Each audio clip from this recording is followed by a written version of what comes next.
I've been waiting a long time to set the record straight with you, man. He's setting the record straight, motherfucker.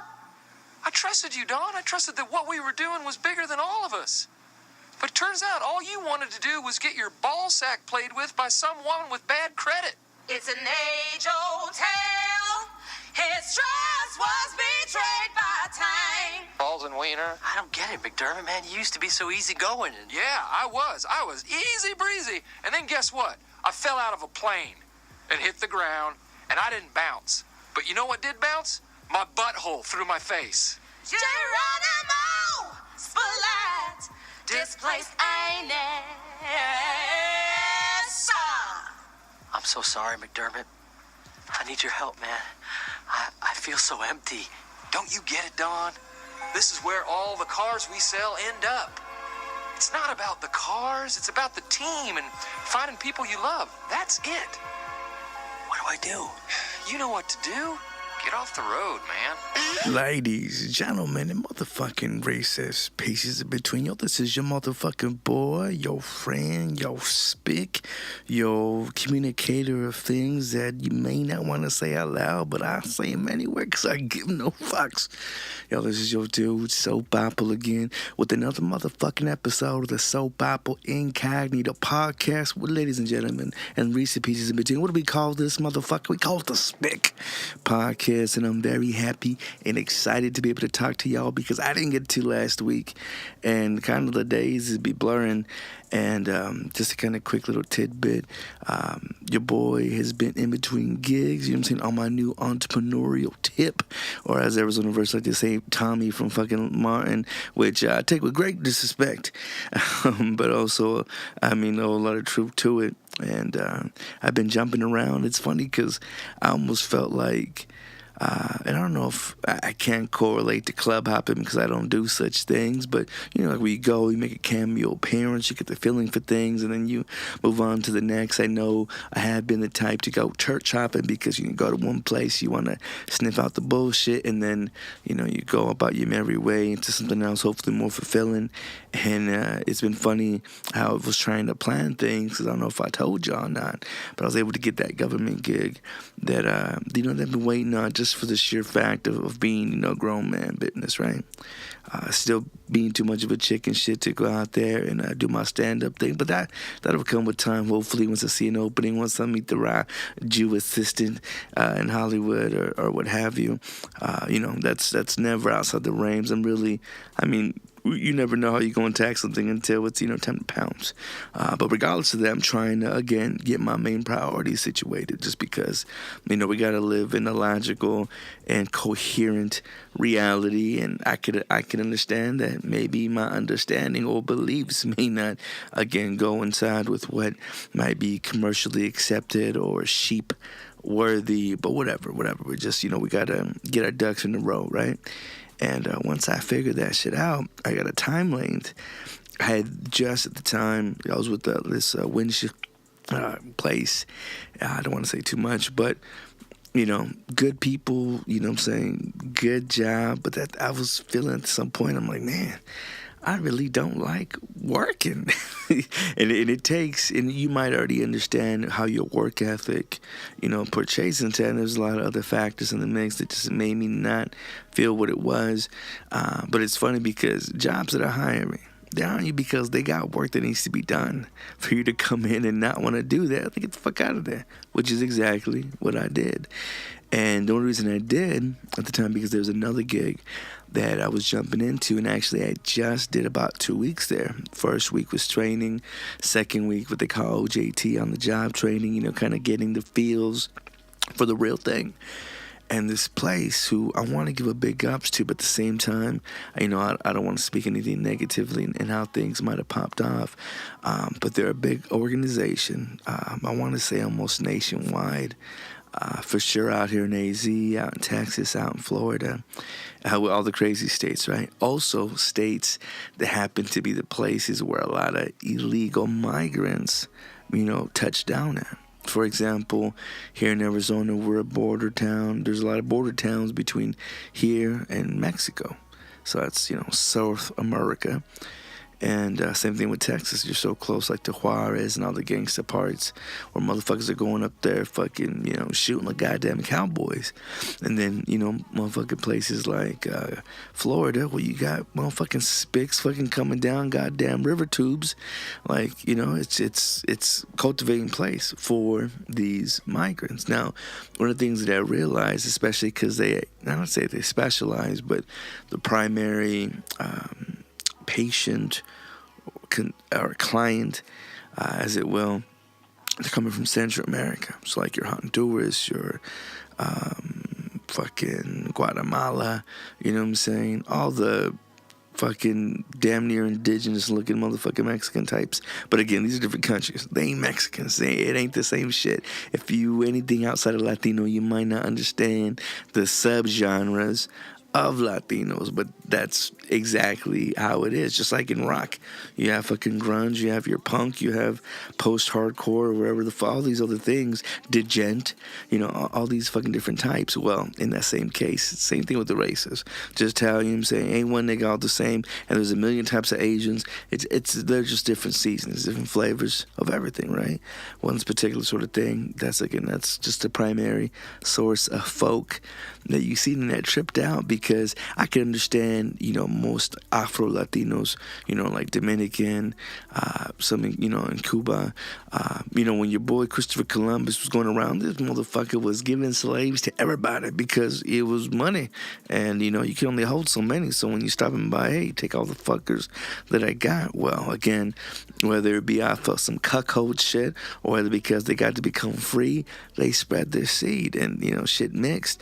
And it just tripped me out because, again, I'm not dealing with cats from Florida. So I'm not thinking I'm going to see a lot of Dominicans, a lot of Cubans, things of that nature. And it seemed too straight up. I mean, they look like they could have been Chief Keef cousins. You know what I'm saying? Straight up speaking Spanish. And I'm thinking, es cubano. You that type. And motherfuckers just looking at me like, no, nigga, I'm from Honduras. So it tripped me out just to kind of see that. And it, in a way, is mad fucking beautiful. That, I mean, we're so close to one another. It's ridiculous that we don't see beyond that. It's ridiculous that we could look at just the shade and presume, assume, and doom and gloom so much idiotic bullshit, because, again, we're just looking at, you know, the upfront, not thinking about the deeper. And I'm sure y'all, the audience, y'all, a whole lot more smarter, whole lot more hip to them to think on that nature, but it tripped me out. And one of the things that really got me to where I'm at, I felt like I was doing some of God's work, is being with these cats. Because, again, when, let's say, for example, some family hopping on a motherfucking whatever it is that they got to do for their travels, which, by the way, if I can ever recommend a movie, a documentary, if you go to YouTube, they'll charge you, but if you do your Googles, you can find one for free. It's about an hour long. It was on HBO. If y'all niggas got the HBO now, y'all real fancy, paying the extra $10 a month, y'all could probably look it up that way, but it's called Which Way Home, and it's following a lot of these migrants who, again, they're coming from Central America, and I didn't realize how far Central America is from South America. You would have thought that North America, there would have been a Central America and then South. No, it's not exactly how it works. And my ignorance, I had to learn that. And the fucking trails that these motherfuckers had to do in order to, to get just to Mexico, just to then try to find the connect or to make your way through up to the United States. Like, motherfuckers, I gotta respect people who gotta take that route. See, now it's one thing, you got money, you're taking an airplane, you can invest in a visa and do all this shit, but no, motherfucker, some of these kids, and again, mind you, I was working with children, you know what I'm saying, maybe, children, teenagers, things, and it's once you're 18, you're an adult, so understand that cutoff, keep that in mind. And man, these cats would like hop on trains, like literally have to tie themselves because they're going to fall asleep, and that train is going to eventually have to make a turn and your ass is going to roll off. So I wonder like how long it took the fuckers to realize I better, tie myself here. And of course the fucked up thing about that, with all the pulling and all the tugging and all this shit like that, motherfuckers come get to the United States with some motherfucking broken ribs. You know what I'm saying? If they could even fucking survive it. So it's mad disheartening to see the shit they got to go through, and then again to make it, and then, you know, to hopefully not be robbed, raped, and fucking beaten, to make, you know, the way into the land, and then for there just to, of course, deal with racism, hatred, and motherfuckers trying to send you back. Now, one of the great things, because there was some fucked shit that I think it had to happen in 87, where a woman was trying to cross. Of course, she was like raped and beaten on the way. Finally made it. I think she made it just to become a fucking house cleaner or someone, or the daughter of a house cleaner. Just, anyways, there was recollection. Some actor had put money in to try to fight her case.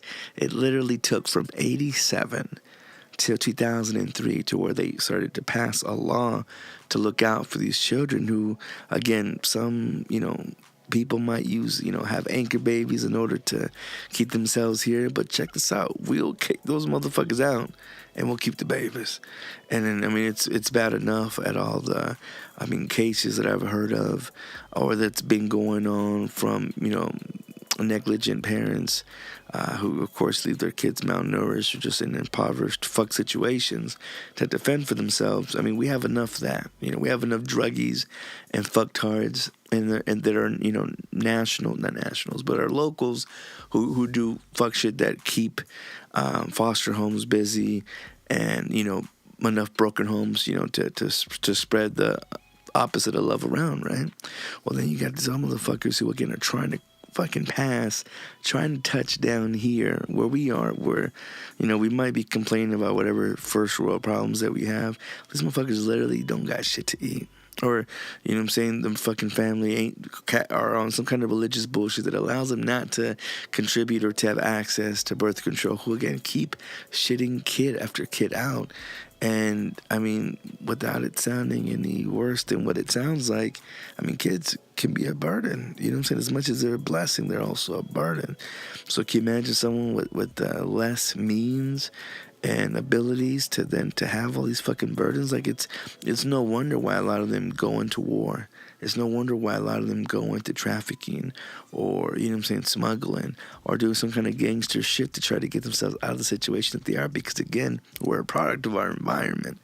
And whether that environment makes you into a fucking douchebag because you got, you know, that blue blood money from generations that none of you have ever fucking earned, or, you know what I'm saying, you could be just, you know, a fucking devious motherfucker because you know no other way than the way of the wolf, you know what I'm saying? And things of that nature, mind you, these are not excuses. I'm just saying, you know, these are reasons behind these shits.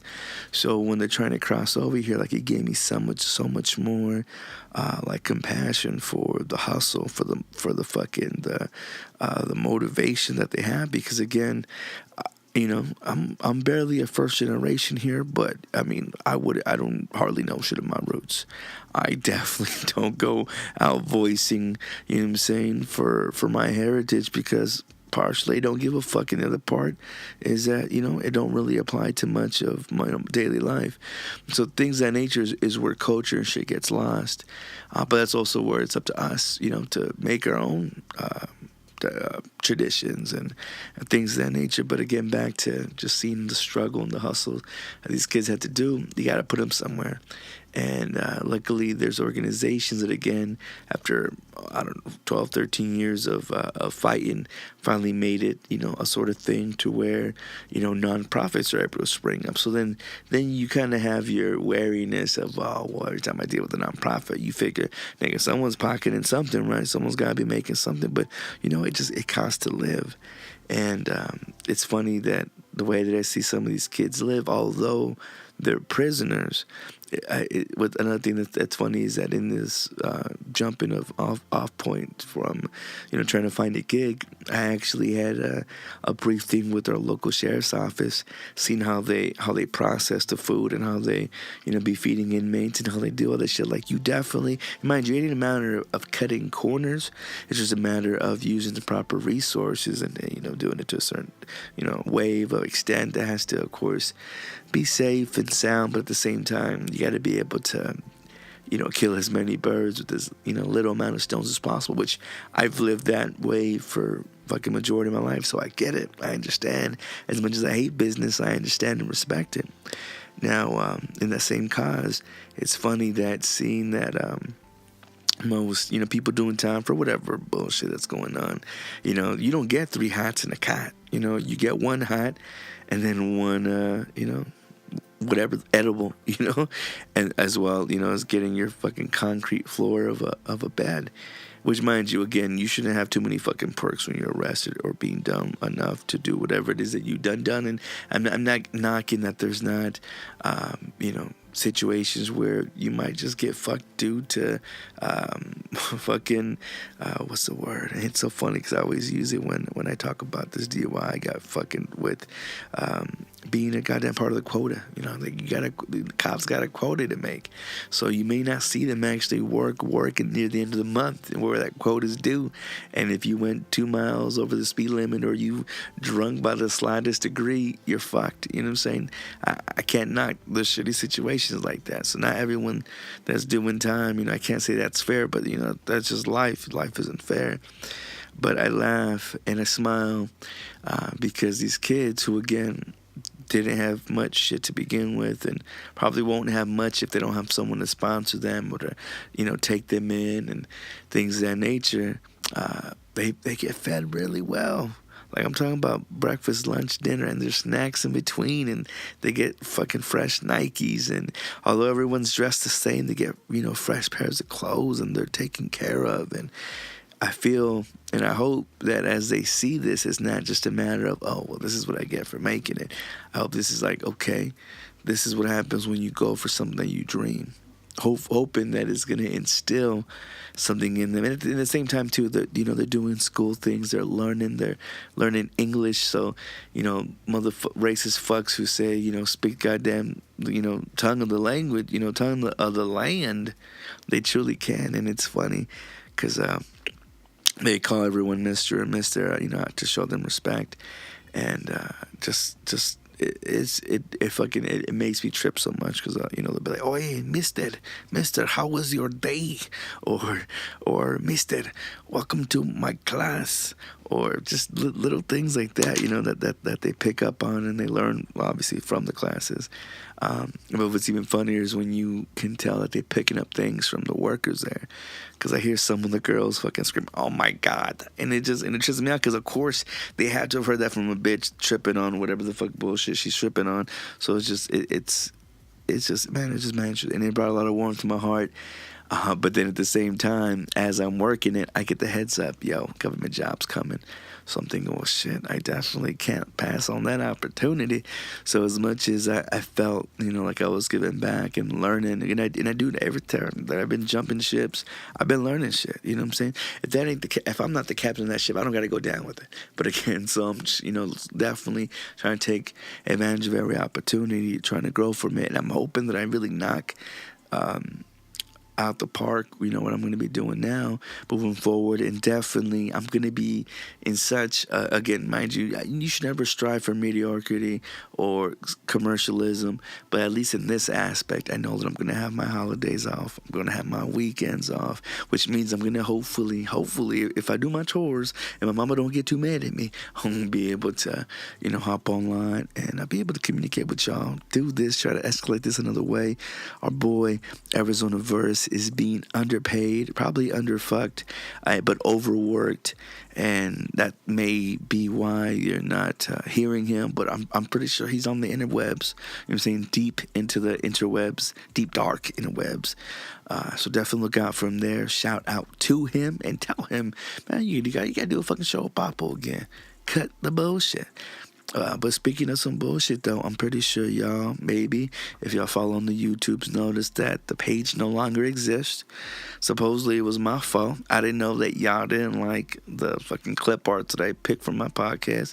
But it's my fucking podcast. Why you bitching? It's a bitching and motherfucking provocative thing. Why you so offended? You know what I'm saying? Like, as much as I try to be as spiritual as possible. Understand the flesh is for the flesh. You know what I'm saying? If it's clickbait, then it's your dumbass fault for clicking on it. You know what I'm saying? All I'm doing is giving a fucking message. That just happens to be the cover. That's my autistic description of how I'm feeling, or maybe what I'm pining after. At least that's the shit that I get for having such voluptuous and scantily clad females on the shits. But again, add enough dislikes or reports and flags, I guess, what have you, to where they just end up deleting the page. So will there be another I'm Black, He's Mexican podcast? I mean, for the sake of the name goes, that's what you're going to see on the Podomatics, the iTunes, and SoundClouds, or however it is that you're ingesting this on. But eventually there's going to be a rebranding of things, and I'm hoping that I can continue with Arizona Verse, because, you know what I'm saying, we've been friends and brethrens for so long now. It'd be a shame just to have this shit go, because honestly, this is so, you know, therapeutic on one end, but also this is what I've been wanting to do. You know, I've been wanting to communicate with y'all. I've been wanting to just, I don't know, voice my voice, and you know, not be so queer about the whole goddamn thing, and hopefully enlighten, hopefully inspire, hopefully just, you know, open up avenues for other things. Who knows? You know what I'm saying? I could be blowing smoke, and I am, in fact, blowing some smoke. But those are all for medicinal purposes. No, medical reasons. Yeah, that's what the card's for. But yeah, I'm hoping that everyone is well. I'm pretty sure y'all have been up with news and all the same old bullshits that it just seem to continue to plague on over and fucking over again. Yeah, so I know one of the most recent things that, again, I'm pretty sure y'all seen a lot of coverage on was the school shooting up in Texas. And what trips me out is that now more and more are we truly making this motherfucker a weekly event? Because, again, I missed last week and there was another fucking shooting. So it's like, it's kind of hard to kind of keep up with these things. And I feel like, at least this last one, I don't know the one before that, if the guy had killed himself or not. But this cat, I forget his fucking name or even how to pronunciate it, Demetrius Pogaratuzzi, some shit. Can't really tell if he's Italian or not. I just know he's a white dude. And so I'm pretty sure because of this, fucking social media has been all up the ante, talking about, you see how they're not always terrorists, or do you see that they're not always some nigga from the Middle East? Like, it's truly our own homegrown, you know what I'm saying, cats. And one of the stories that I had recently saw by, I guess one of the victims, her name was Shayna Fisher, her mama, Sadie Rodriguez, guess the race, was just talking about how her daughter, who is, or I should say was, a real fucking little cutie, was, I guess, being, I don't want to say courted, but, you know, the shooter was trying to, you know, make advances, hit on her, trying to take her out, what have you. I'm not too sure if they had something, or he just maybe was just mad, you know, persistent, and she would, you know, fan him off. But apparently, just the week before the shooting had popped off, it was legit. She had, like, publicly shamed his ass. I'm not too sure if that was what kind of lit him up even more. Amplified him even more to light everyone else up. But definitely, I mean, you can only take so much rejection. And totally surprised that, you know, with this sort of shut-ins that we had nowadays, that a motherfucker just didn't off himself. The fact that he wanted to let it rip on everyone else, you know, again, still not nothing new, because we see it so motherfucking often. But I'm also wondering if with all this, especially since, and I'm not too sure if the dude from Vegas still holds the record for most successful, or, you know, consistent, or just most head counts when it comes to this dying shit. I'm wondering, are we kind of leaving this? Like, is it, especially now that, you know, there's more teens that are popping these shits off, I'm wondering, like, or do we have, like, a fucking high score ranking that people are trying to achieve or trying to top? Like, and why is it that it has become a weekly thing, to where, again, it's not every so often as it once was? At least, you know, it was getting more of a base to where, okay, once a month, or then every 2 weeks. And then literally now it's a fucking weekly thing, and some things we don't fucking talk about because they're able to contain them. But I mean, so how many kills do you have to get before, again, it's a matter of discussion that we talk about, you know, that we shout it out nationally? you know, and I'm wondering what this is inspiring for others. Now, we can talk gun control and get the right wings all fucking flared up. We can talk about alternatives and then have the left, you know what I'm saying, complain about us not doing, you know, going hard enough. You know, we can pull on fucking, you see, you can't really make any one particular side completely happy, or again, make it seem like you're not catering to the other. But another topic that I guess really doesn't really get talked about, and again, your affinity for it, you know, might reflect as such depending on what your upbringing was, or what sort of affliction or diversity that you had to face. But it was funny because, again, I start the new gig this Monday, so Friday I had the day off, you know, went to handle some errands, went to go get cleaned up, talk to, and I love going to fucking middle Russians by way of some kind of Muslim state, because they just, you know, either they're the most hardcore, or they're just the best. Russians are good with blades, you know, what the fuck can you do? They just are. So if you want to raise your fade, you go find yourself a Russian. Anyways, I happened to run into one. He had an old vintage barber shop. I got to shout him out. He's on Central and Van Buren. So if you're in the downtown Phoenix area, hit my dude up. Beautiful fucking shop. Good, genuine, hard worker, you know what I'm saying? And anyways, we're chopping it up, as most times happen in barbershops. And I'm not too sure if it's because he had saw the tat on my neck, or what it was that got him comfortable to speak about religion. But we got on the subject that what would happen. And mind you, I understand that we're in this separation of church and state sort of thing, but if you think about it, as much as we advance technology, which I feel has nothing to do with religious beliefs or spiritual connections, one thing that definitely have happened since we took out the Pledge of Allegiance, since we have, you know, again, been so PR friendly to where we don't want to discriminate so that we don't talk about it at all. What would have happened if we would have kept religion in the schools? What would happen if, and again, mind you, this is obviously the responsibility of the parents to kind of keep, you know, one learning outside the classroom, because obviously, as we saw here in Arizona, for the Red for Ed bullshit, that again, just some motherfucker trying to, you know, get in with some lobbyists, or even just all across the country, you know, all the things with the schools and, you know, them trying to walk out in order for more pay, which, mind you, by all means, it's very much deserved, because I can't stand my kids for too fucking long. Can you imagine fucking teachers having to deal with them more hours? They got fucking bless them. They should have so much, you know, assistance, especially for mental health, because I don't know how the fuck they do it. You know what I'm saying? That's probably why they strip in the evening, or they fucking smoke meth. Whatever. That's like neither here nor there.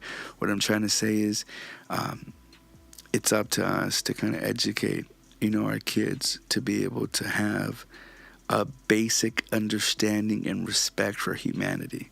And whether or not you want to correlate and tie that into religion, I feel like it makes the most sense. Because if you take the most raw is facts and beliefs of most of these religions, outside of wanting to believe, you know, that Muhammad was a prophet, or to want to believe that Jesus was the Son of God, or to want to believe, you know, all these specific things that, again, is definitely the loopy part that I think makes most either agnostics or atheists be like, come on now, really? I need to say praise Jesus? Letter J wasn't made until what part of the century? You know, and then you know, start digging in deeper and deeper, and you start, it's not even that it's inconsistencies, it's just that you can see where things are more pending upon, you know, whatever the goal might have been. And, you know, as much as I love Catholic schoolgirls, you know, you got to admit that, you know, the Catholic Church definitely, as far as beginning, this new pope is fucking the shit. The most realest nigga out there. But before that, you know, there's so much money that went into the church, into the priest way of living, which, mind you, as a spiritual guidance and quote unquote, or, you know, lake of living water, you know what I'm saying? Those they should live properly so they can continue to, you know, fill others' cups. But that's to a certain extent, you know what I'm saying? Having a fucking gold toilet like fucking Trump, that's when you start thinking, all right, that's a bit excessive. So what I'm trying to say is, you can tell where some religions try to make it for themselves in order to, of course, control and, you know, handle like governments do. if you can bypass that, or again try to reverse it from that point to where it's not something that's been corrupted by man, and it's hard to find something on this earth that hasn't been corrupted by man, because again, once we see something pure, a fucking wolf or manipulator is going to take that to their advantage. And and I can't front to that. Got a really good fucking woman that loves with all her heart, and yet I'm still greedy. You know what I'm saying? Why? There's no fucking reason, but it's just like the motherfucker said in Scarface, never underestimate the other guy's greed. And it's the realest shit. You can't, because that shit is there's no end, And especially when you talk about the power in which faith, and spiritual healing can bring, there's no substitute. There's no denying. When you see a fucking miracle happen, you can not understand it and have to comprehend it in another way to where reality has to shift. But there's no denying truth. I mean, it's the same fucking reason motherfuckers went on goddamn crusades, because they've realized that nigga Jesus probably wasn't a joke. Motherfucker was keeping the party lit, turning all the water into wine, or whatever thing that touched you in whatever sort of sense.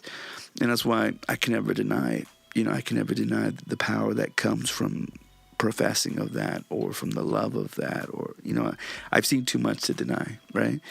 But I've seen it push too many people away to where I don't need to be out there evangelizing, at least not in the most commercial sense that most do, because it could be annoying.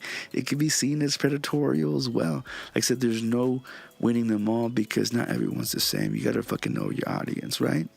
Now, in that same respect, Nick, and I keep getting lost, forgive me, there has to be a way that we can take those bare essential details and understandings to give them to kids, so that they don't have to be full-on, hard-on bastards, by the time they are old enough to have the ability to hurt a lot of people.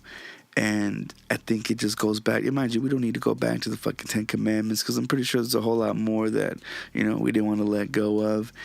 In the same essence, there's that old fucking joke where I guess Moses comes down and he's like, got some good news and bad news. Bad news is adultery still out of the question. But good news is, I brought it down to 10.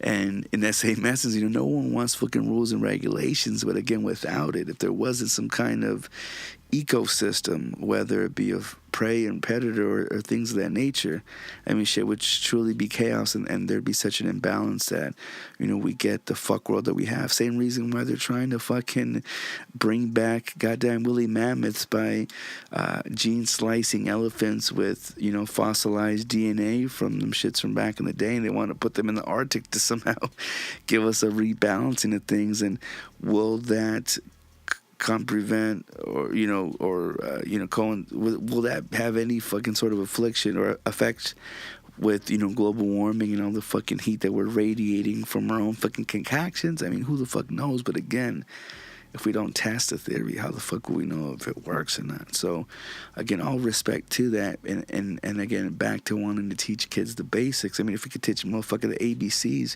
why can we not teach them to treat their fellow, and again, they use real old, outdated terms, but the word neighbor is supposed to be like, like your own brother, like your, someone that you would, want, to respect just like yourself.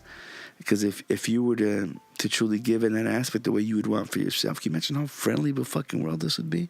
Can you imagine how well we would get along? I mean, hell, or blessed be, I should say. Can you imagine if we could undo, eventually, can we be unified? I definitely believe we can. Can that unification also bring us back to some Old Testament shit about the Towers of Babel, where we had to be separated for our own fucking good? Possibly. But again, look at all the volumes of shit that we have to go through in order to get there. And again, I just go back to seeing just all the killings, because we become, not to say immune, but we become numb, or just so used to all the shit that we see. I mean, it could only get more from here. You know what I'm saying? It could only get worse. And it's funny too, if you ask, I think it's Siri or one of them, about the end of days or some shit like that. I think one of the funniest things I remember her saying was, "Yeah, don't worry, it can only get worse." Meaning, saying enjoy this shit while you can, because eventually it can get worse. And not that I want to breathe those things into existence. It's not that I want bad shit to happen, but I want to try to limit it, stop it, soften it as much as possible. And I feel like if we had an understanding, if we had a respect for one another, if we're able to properly communicate. I mean, mind you, can we get rid of bullies? I mean, that's a tall order. Can we get rid of hate in people's hearts? I mean, again, people are what they are, but it's all about, your upbringing, you know what I'm saying? If you grew up being, respectful, showing respect, getting respect, I'm pretty fucking sure you're going to allow for that chain to continue. But if all you've seen is fuck shit, I mean, then is it far-fetched to believe that you're going to do nothing but fuck shit as well? You know what I'm saying? And I know one of the things that's definitely needed is that rebalancing act. Because again, I grew up where, broken home. And because of that, I don't want that shit. So, will that make me put up with a whole lot more shit in order to keep things together? You better fucking believe it. Am I spoiled and I should be doing that anyway? You better fucking believe it. But again, there's greed as a motherfucker, and if you could ever shut that part up, I want to say you're pretty strong, or I want to say that you're doing good, because, you know what I'm saying? It's far too easy to want to live a hedonistic life, because why the fuck not? Would you not only care about yourself, but it's like a clock, you know what I'm saying? Each gear is moving another piece, which is moving another piece, which is moving another piece, and you don't know what part of the fucking puzzle you are. You just know that when it's time to fit, you got to fit. Or you're fucked, you get thrown away and the whole puzzle, is garbage because we're fucking missing a piece. Fuck it. We'll get another one. And in a fucked up way, I feel like that's exactly what's going to happen with this. Because until we can figure out how to try to stop it or how to try to heal, we're just going to get more and more shit of this nature. And I feel like that's a scary thing.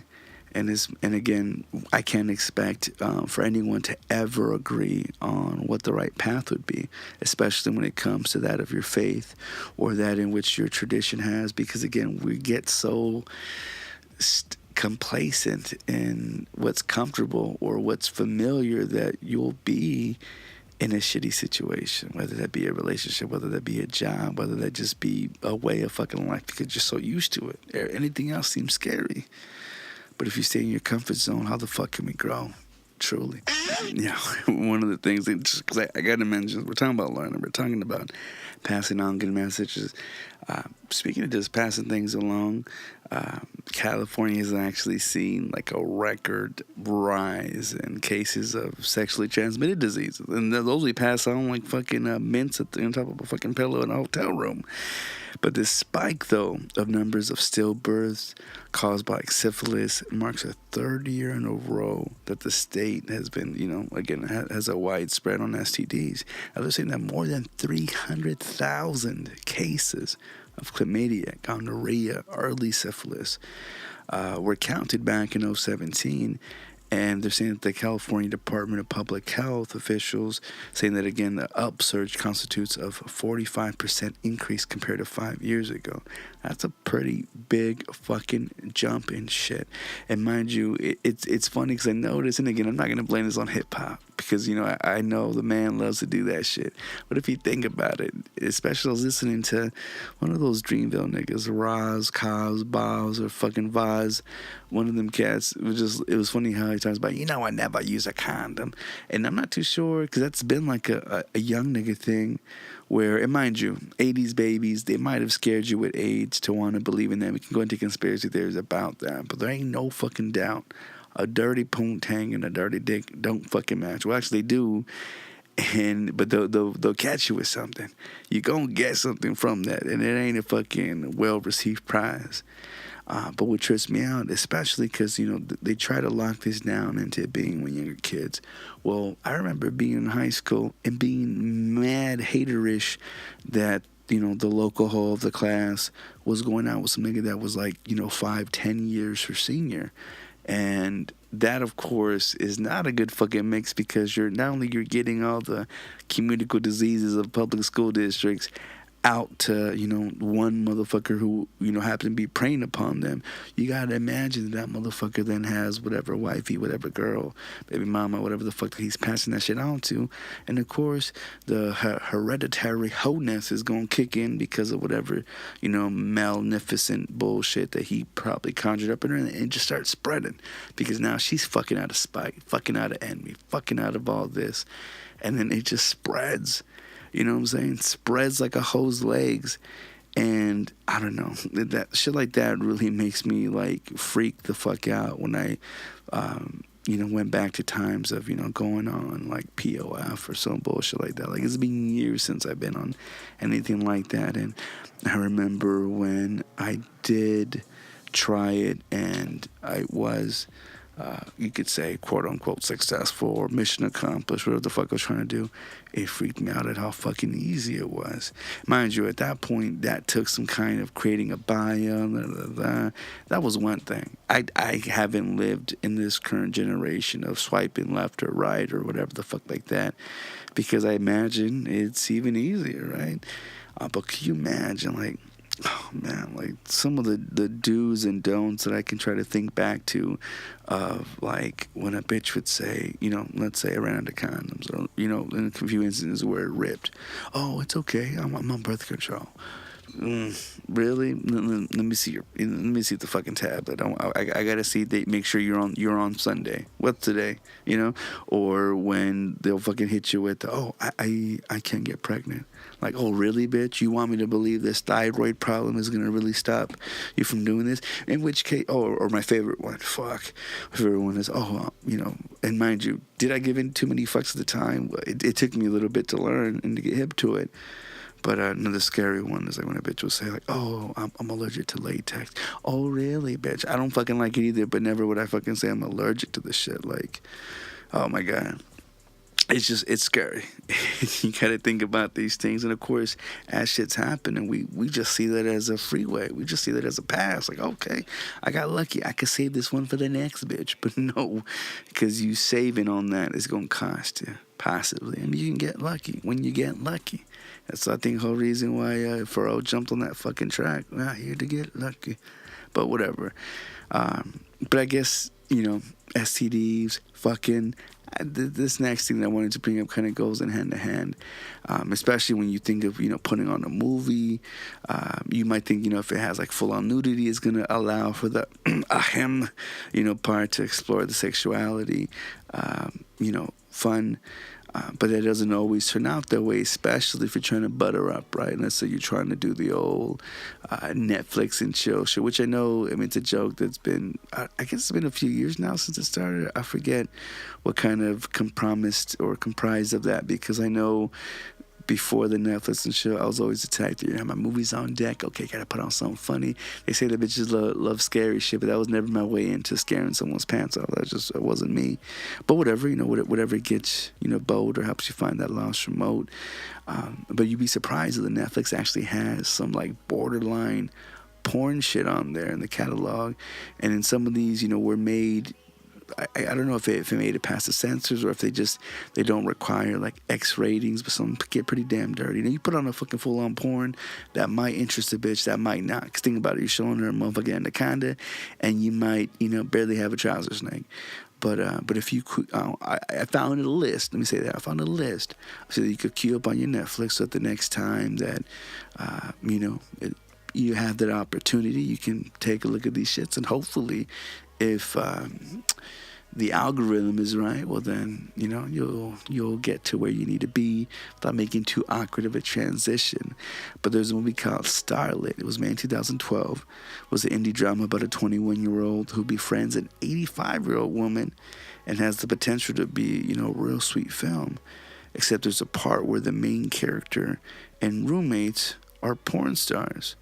And there's a legitimate XXX scene with actual porn star Zoe Vaz standing in as a body double. So it's definitely not one to watch with your grandma, especially this next one and it's right in the fucking title. Nymphomaniac Volume 1, and Volume 2. I will tell you, Shia LaBeouf is in it, so if you can't stand him, you could at least stand some of the dicking that pops off. And again, it's right in the fucking title, so you know there's some TNA.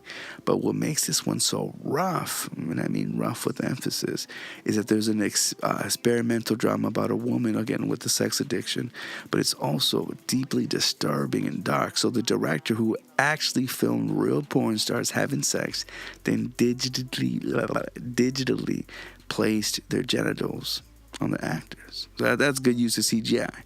Now, if you have a complex or self-loathing type of relationship with sex, then this will probably be your thing. That's next one I've been wanting to watch. I haven't yet, but I remember hearing really good things. It's called The Blue is the Warmest Color. So you know it's going to be talking about some dykes. It was made in 2013, and it was one of the few films on Netflix with unstimulated sex. So it's also one of the best because of it, because this one I guess you can actually watch for the story because it's a slow burn. It's a love story between two women, but it's also between all the graphic sex. There's like a beautiful 3-hour love story that supposedly can move your soul. So we'll see about that again. That is next on my list. Next one here around the same time frame in 2013 is called Wetlands. It makes you think something dirty. Now, this film is all about deep-seated trauma and sexual taboos. It's about an 18-year-old Helen who is all about pushing boundaries with her body until an unfortunate shaving accident sends her to the hospital. That's some deep-down shaving, but they say this film is pretty graphic, and it features no real stimulated sex, but that there is a scene that involves 4 dudes and a pizza. So again, you have to have like a dark sense of humor to enjoy it, but they're saying that it's surprisingly delightful to watch. So we'll see. Another one is Amorous, 2014, kind of going down the ladder, up the ladder or whatever.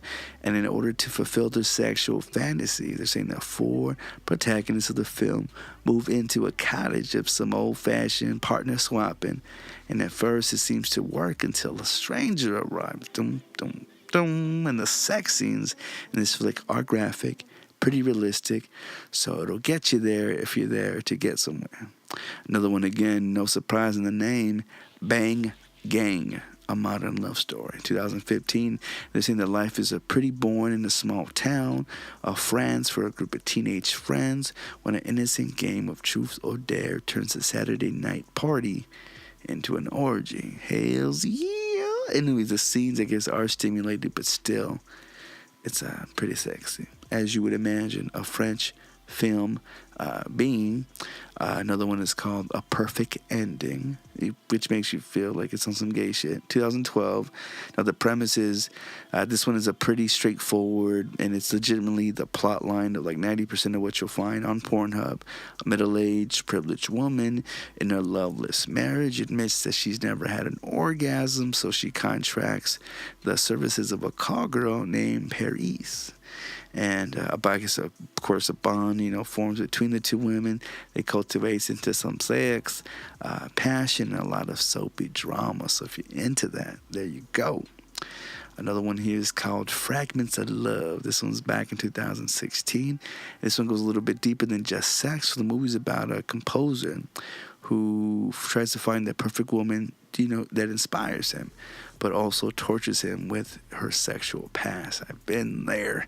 And if you got a fragile sexual ego and don't like knowing where your partner's been before you, this might not be a good one to watch, but it's the most realistic shits, because just like how people bring baggage, motherfucking, that past can be just as heavy, depending, on what you're trying to play comparisons to, which I don't recommend for any relationship, but your mind can't help but wander sometimes. Another one back in 2014 called The Little Death. And this is I guess, an Australian comedy film that deals with 5 suburban couples and their secret lives. So it's more of a rom-com than raunchy, but there's enough nudity to make wonder where, you rented the movie from. So that's a good look. That way it's not so, oh, you bastard, you did this because, yeah, I'm trying to plant some seeds because I'm trying to mow. All right. Next one from 2012, and it's called, quote unquote, And They Call It Summer. And it's much like Nymphomaniac, where the film graphically depicts sexual addiction and intense sadness. So the film's about Dino, a sex addict who can't have sex with someone he loves. So he seeks out one of her exes to have sex with her. What the fuck? Yeah, it's weird, right? But there's also a lot of unstimulated oral sex and nudity to offset the off-putting storyline, if that makes your dick real sad. But speaking of sad, the year 2000, Sacred Flesh. And just like the title like that, I mean, it's got to be porn, right? Somewhat, sort of. Well, anyways, this isn't a legitimate porn film, but the production value, those of none nudity and storylines are easily taken from shit you see on Brazzers. But they're saying that this isn't a great film by any stretch of the imagination, but there's something that needs to be seen, to be believed. Because again, you know, when you see the outrageous shit like a nun going down, and you feel like, all right, bitch, like really, a nun looks like you, but I don't know, that make you pull it off. It's enough to, again, it's depending on where you're trying to go with it. Get it while it's hot, right?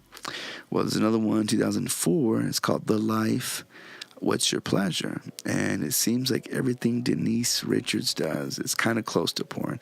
And she's a fucking baddie. For all her fucking life, she's always looked like that, and I feel like she's fucking ageless. But I don't know. This one, again, it's not any different. So you got a writer interviewing prostitutes, porn stars, and gigolos for her book. And if you didn't see enough of Denise during the late 90s, and this, again, will serve as a refresher of how good she'd be in other genres. But again, if she was out there snorting fucking tiger blood while she was snorting coke off of Charlie Sheen's dick, I mean, you kind of put in a box, right? Another one, 2015, Neon Bull. You know, you would think there's gonna be some real gay shit popping off in this one, but Erimar, who works at a Brazilian rodeo as an animal handler, got his shits all out there, but he'd rather be designing clothing. He starts a friendship with an exotic dancer to fulfill his career desires, and along the way, and there's probably one of the most erotic sex scenes with a pregnant woman in film history. And I will say, just because, and again, I've never been into like fetishes of, like feet or, in this case, like pregnant women.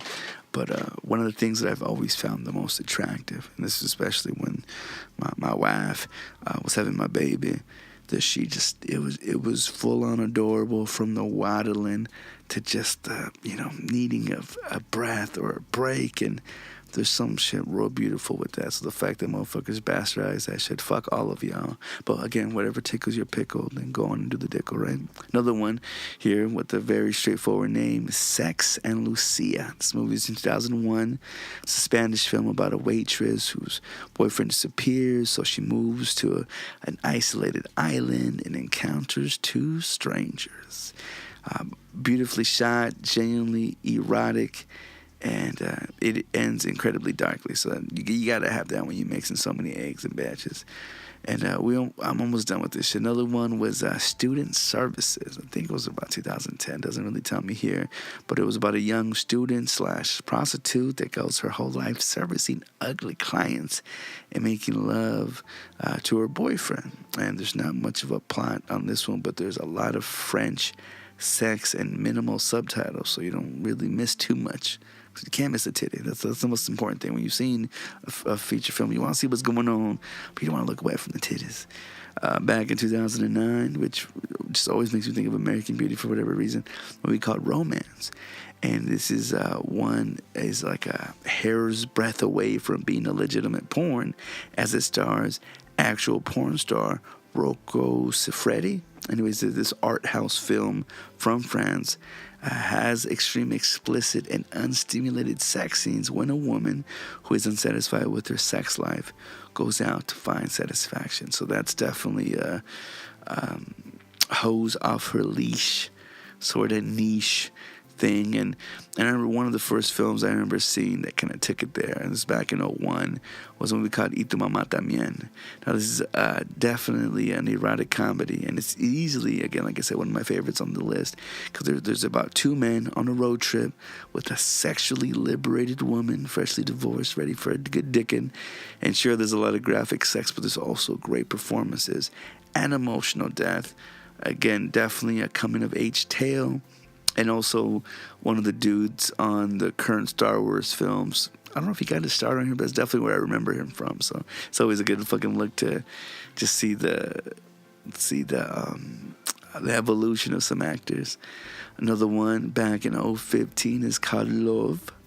And this one's the most graphic sexual films as of late. And this is about an American living in Paris who enters a highly sexual and emotionally charged relationship with a woman. And unaware of what it'll do to their relationship, they invite their pretty neighbor into bed. And this film is deep, it's dark, and very erotic, as it should be, right? Next one, again, very in the nose. Angels of Sex, back from 2012. If you're into fluid sexual identities and subtitles, then this motherfucker will be your jam. Because if you ever known the difference between jelly and jam, you can't really jelly a dick into an ass. But anyways, we've got a struggling student who loves his girlfriend, but she is interested in another guy. So how far would you go to satisfy your partner and yourself? And I've always... not to say I've always, but I've been curious because I've heard stories of like, and mind you, I'm not into,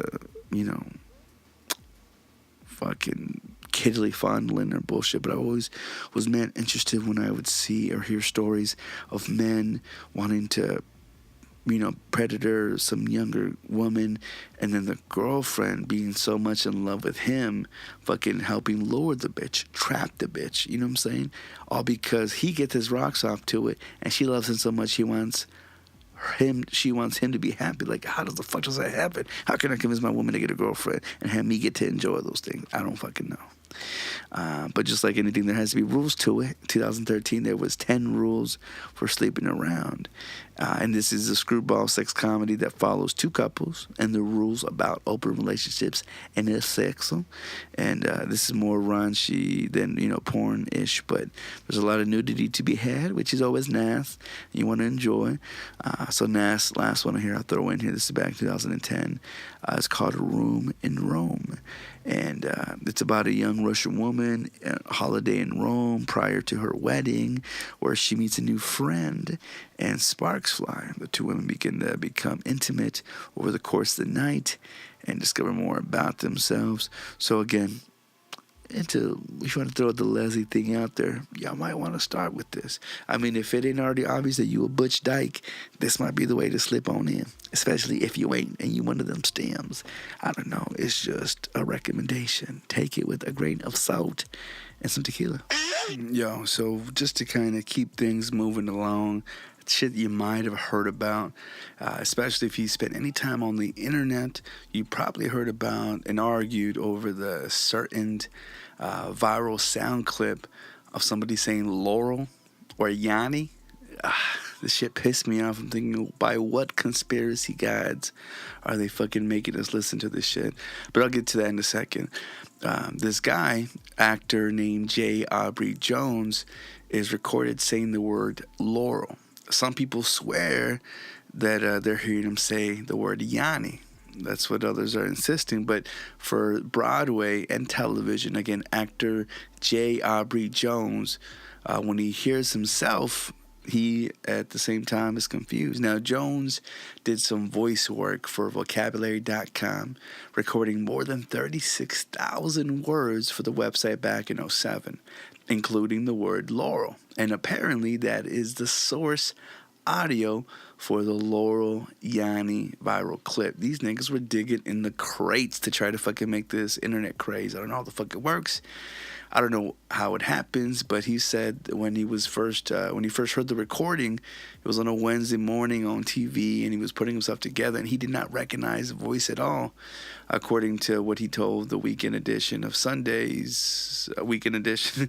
And I guess after receiving several phone calls and texts, emails from producer at the vocabulary.com website, and I guess according to other friends as well, they explained that it was his voice and that he was, creating all the fucking brouhaha. And Jones says that he actually hears the word Laurel, but again, when he listens to the clip of his voice, he swore up and down that he heard the word Yanni. Now, Jones, who is close to like 3 decades of Broadway career, includes a run as an understudy in the musical of Cats. He appeared on TV shows like Michael J. Fox Show and Gotham. And again, now this shit has got him going viral. Now, one of the things that I'm curious about, because it is definitely from other cats that I've heard this shit from, it's a matter of compression. So anytime you hear something online, it's been compressed, I don't know how fucking so many times, to try to take up as little amount of space as possible. That's sometimes why you have a shitty video, or why something takes a million times longer to buffer, because of, again, the size of the file, which I'm pretty sure y'all are already aware about, but I'm just kind of throwing it out there. Now, that compression can definitely heighten or lower a pitch of something. Now, I actually heard, I was listening to the fucking radio. It's the only reason I dwelled into how deep they were trying to speculate into this. But when you change the pitch of something, that's going to change what it is you're hearing. Again, a lot of times, let's say like in a fucking Kanye West sample, you can still hear exactly what they're saying. It's just, it's gonna, again, try to beat match it to, whatever fucking bass and clap you got going on, right? That's the basic premise of it. But again, some things can be altered, and it's gonna just affect you a certain way. Now, my conspiracy theory, so for all of y'all that are into conspiracy theories, I definitely want you to put your fucking tinfoil hat on and, maybe fucking take a little fucking smoke with me. Matter of fact, let me light it up real quick. Just give me a second. And of course, my baby's gonna be crying once I fucking spark this bitch up, and I'm trying to fucking get on some deep shit with y'all.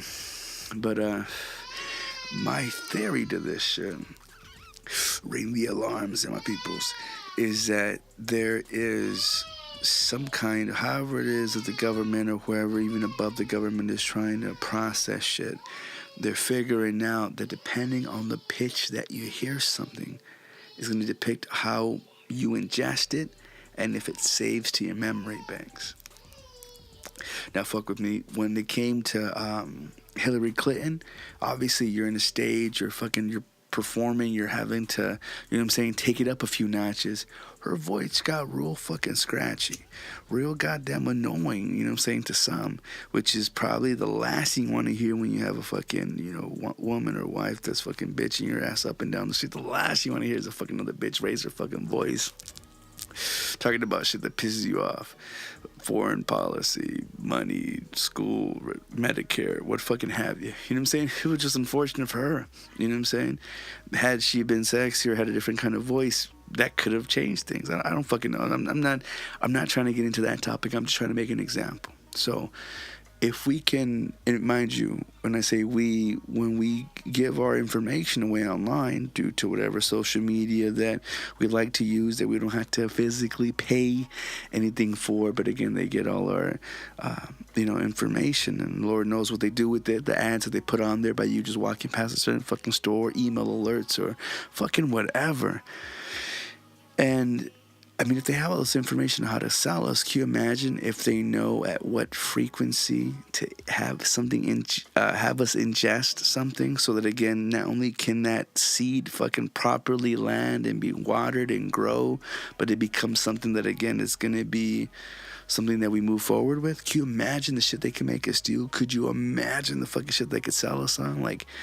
If you don't already believe in Russian sleeper cell sorts of shits, I'm pretty fucking sure with the music we listen to, there has to be some kind of thing that's soft wired, or I'm saying not. There's some kind of hard wire that we have inside of us that has to get fucking triggered, whether it be with a noise or a sound or a fucking catchphrase or animation, whatever the fuck you want to call it. There has to be something like that that's gonna trigger us. Because I know with my oldest, there's just certain things that he does that again I myself, do as well, that pisses me the fuck off. So when I see someone else do it, of course it's gonna fucking annoy me. It's just, that's the demon of the beast. And but what fucking, again, what just mind-boggling is that, could you imagine if that was used against us? Or could you imagine if this is their way of testing shit out? What do you fucking hear? Do you hear Laura at this frequency, or do you hear Yanni at this frequency? By us doing that, I feel like it's just ingestions with it. So I don't recommend listening to it if you haven't already heard it, because honestly, it's a fucking waste. There's literally no point in it. It's kind of like, think the fucking is blue dress, gold dress, or white dress, whatever the fuck, from a few years past. It's that very same thing. They're wondering, what is the majority of people seeing? And then I'm wondering, is that majority the sheep? You know, like, man, there's just so many things that plague my mind with that you gotta, you gotta think a little bit deeper on. You know what I'm saying? Like, I mean, it's pretty much understood that there's like a lot that we don't know about, like space or the universe around us, but there's people out there who made that their mission in life to educate themselves, and of course us.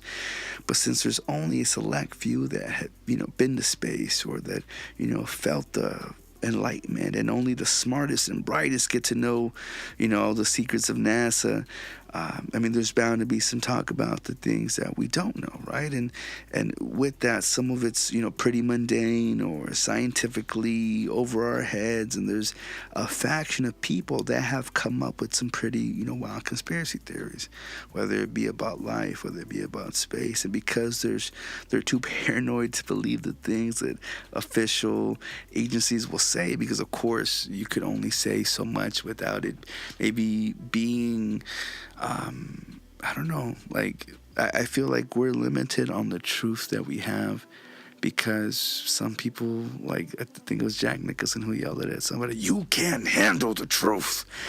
And truly, though, you know what I'm saying? That's, I think that's, if ever was there a reason to lie, it'd be just because to ensure someone's sanity or heart. You know what I'm saying? Who's to, make anyone the judge, the jury, or the fucking executioner? I mean, that's why we have hierarchies for that, right? But even in that essence, like, that's, I don't want to say communism. That's that's just fucking being black sheep. You know what I'm saying? And we all fucking know how easy it is to fucking shoot a goddamn black sheep. So it's just, it's I don't know. It begs to be digged a little bit deeper.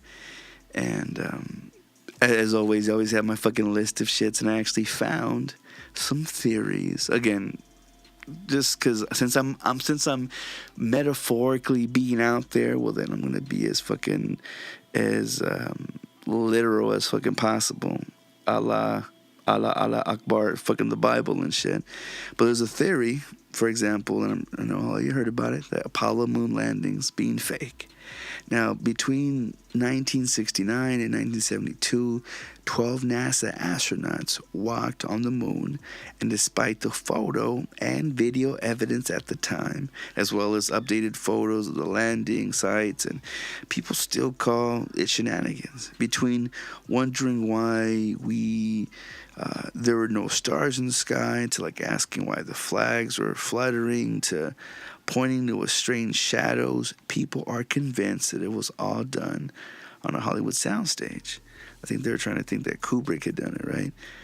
But they're saying that it wasn't. And the answers are simple. There's no stars in the picture, for the same reason why you don't see stars during the day on Earth. It was too bright.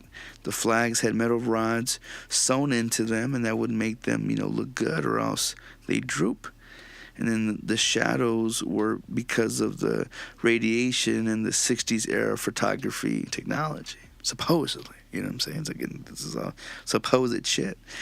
Now, there's also a theory that NASA is a lie. There's actual people that believe that NASA's job isn't to explore space, but to generate space-based hoaxes that, again, are even like, I think you might have seen hashtag NASA hoax or some bullshit like that. People use this to claim that pictures from Mars and for Earth and space are all fucking CGI. Now, given that NASA's been launching stuff into space since '58, there's millions of pictures, debris, and artifacts from space that have been collected and archived, and I'm sure, that the conspiracy is just full of hot air, as it would, right? Now, there's theories, and I think this is the most entertaining because of how ridiculous it sounds, that the Earth is flat. Now, again, it has to be one of the biggest, dumbest theories out there, because the fact that there's a flat Earth society and morons who try to prove their idiocracy right, that bogeys or fucking I think that we got to be now. Fucking it boggles the mind because flat earthers think that because the horizon is flat, that there's no evidence of the earth being round, that there's been provided by someone who's not even, affiliated with NASA and the government or an agency, and that it's all just a big lie. Now, there's no big conspiracy to convince you that the earth is a giant spinning fucking ball, because it is. Because fucking science, you know what I'm saying? Well, I won't get into that, but motherfucking science, dude. Like, even I feel like all around the fucking world, shit's never perfectly balanced. Like, besides you having a fucking table, like, nigga, I don't know. Maybe I just I live on some shaky ground. I hope that's not a fucking foreshadowing or fucking, speculation of anything more. But I don't know. Shit's always at an imbalance on my part, but that might be. I just blame my mama. Most people do. There's another one saying that there's a secret planet, Planet 9, and that they're going to kill us all. And this is back, what was it? April 2016. There's an article in the New York Post that suggested that there's a hidden planet at the edge of the solar system, which I'm not sure if they're confusing that for the Pluto shit, because I think, didn't they debunk that? I don't know. But they're going to be launching asteroids and comets in one direction, and while it's using its gravitational pull to mess with our solar system, all of which I guess would, spell out our doom. Where in reality, there's no planet, nothing proven at least, and scientists and astronomers have found that the motion of some objects in the icy belt of Neptune seem to be affected by some sort of gravitational pull that, again, could be all because of like a dark planet that we can't see. But if it exists, it poses no threat. So again, I don't know if that really debunks it or just allows us to kind of take that with whatever. But there's some that believe, there's another theory that there's alien research going on in Area 51. Now, this has been going on for a long time. It's like the super secret military base in the middle of Nevada desert, and that has to be a part of conspiracy theory. Now, according to all the theories out there, there are mysterious lights, sounds, and occurrences, and a security, I guess, that's absolutely tight, right? Just, nothing of nothing. But yet, in reality, there was an experimental airfield in the 60s and 70s as a part of Edwards Air Force Base, and they helped develop high-tech planes and spy planes for the U.S. military. So odds are they're still being used for that purpose, and that they have every right to keep it a secret in the name of national security. So again, it's kind of like how, like when something pops off in the news and they tell you, or, the officer's not able to release all the fucking facts because they're still trying to solve the motherfucking case. In that same respect, do you really think we want other countries, again, this being a matter of competition, again, for whatever state of it being for a profit reason? Surely it has to be because of the profits. They don't want others to get in on it. That, and of course power, because if there's any fucking one thing that fucking moves us, anyone in the fucking business world with a fucking hunger to take over, it's goddamn power. So you can't knock that. There's another theory that there's another killer planet known as Nibiru, and this makes me think of like the Marvel comic book villains Ego, the living planet, and fucking Galactus. And according to a 1976 book called The 12th Planet, there's an ancient Sumerian cuneiform tablet that claims that there's like a malevolent planet beyond Neptune's called there's Nibiru, and that it orbits the sun every 3,600 years. And according to the ancient text, as well as the few physics the planet has set to collide in the world in 2003. Well, that clearly didn't motherfucking happen, but the date moved on to 2012, and then, yeah, we're still here. But again, I'm gonna go back to biblical text. We know not the time nor the day, but now no one knows, when it's scheduled to hit us in the future. But astronomers are pretty sure, 100%, that there's no evil planet that's gonna hit us. Again, how the fuck can you prove that? How can you prove what's in it? And how could you prove, just again, because I'm still, even though I'm trying to debunk theories that I've reread, I also want to play devil's advocate. Imagine with technology, with how we advance, how far we can go into controlling things. Because think about it, if we can manipulate Mother Nature, which, I mean, we got fucking lava and shit that we haven't been able to fucking stop, but I think that's for fucking good reason, and hopefully to have tourist attractions head elsewhere. But again, that's another theory in itself. I'm not trying to get too lost in the theory upon theory inside the theory. And hopefully I don't get too high to confuse myself, so I need y'all to pray with me now as I do this. But if we can manipulate weather, what if we can manipulate how our fucking world moves?